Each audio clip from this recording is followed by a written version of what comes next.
Bonjour à tous. Halo semuanya, selamat datang di video pembelajaran bahasa Prancis. Nama saya Tasya Arsitana Hakim. Dan hari ini kita akan belajar tentang les objets de la classe. Barang-barang di kelas dalam bahasa Prancis.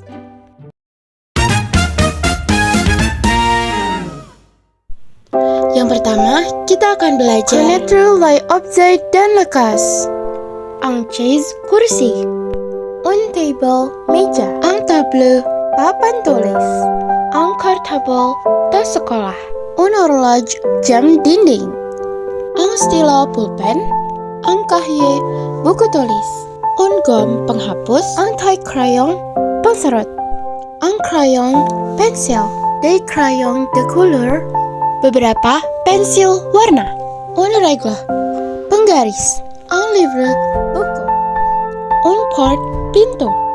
Dan un fenêtre, jendela. Selanjutnya, utilisation du, un, des. Nah, di sini aku mau jelasin kalau dalam bahasa Prancis itu dibagi katanya menjadi ada yang maskulin dan juga ada yang feminin. Nah, jadi kalau maskulin itu kita menggunakan awal depannya itu adalah un. Dan kalau feminin kita menggunakan kata depannya adalah un. Nah, ada juga yang dalam bentuk jamaknya atau plural. Nah, untuk bentuk jamaknya kita bisa tambahin dengan kata des dengan tambahan s di bagian akhir katanya.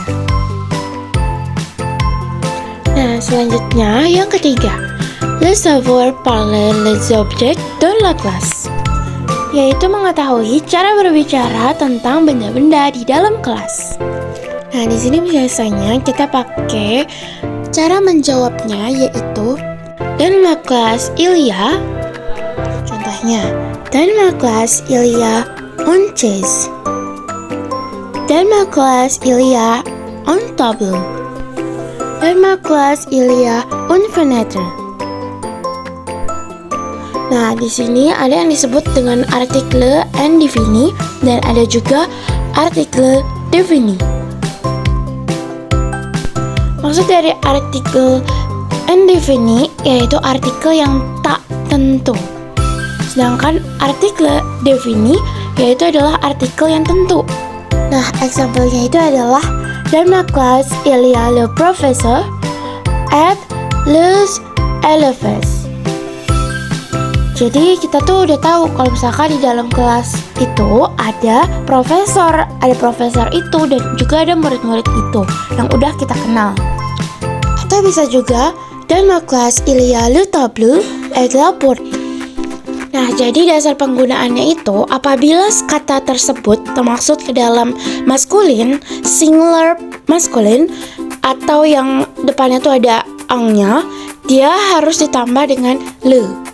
Nah, sedangkan kalau misal katanya feminin dan dia merupakan singular yang menggunakan un, itu dia akan ditambah dengan kata la. Dan yang terakhir, apabila dia bersifat plural, baik itu maskulin atau feminin yang menggunakan des, itu kita akan menambahkannya kata les.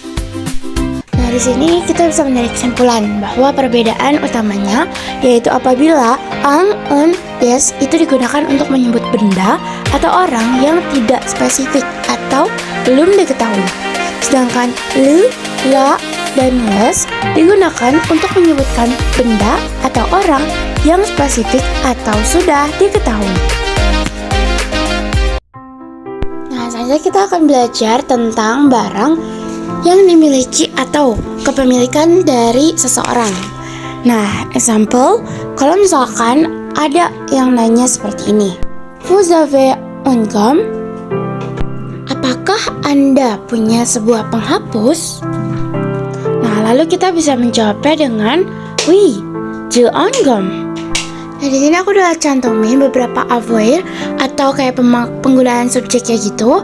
Di sini ada je, itu artinya saya, tu as itu artinya kamu, ila itu artinya dia laki-laki, Elea itu artinya dia perempuan, kemudian ada ona itu artinya punya kita. Terus ada juga nos voice, itu artinya kami atau kita. Kemudian vous avez, atau yang artinya tuh Anda atau kalian. Terus ada ils on, yang artinya mereka laki-laki, atau elles on, yang artinya mereka perempuan. Adapun contoh lain yaitu misalkan j'ai un livre, yang artinya saya punya sebuah buku.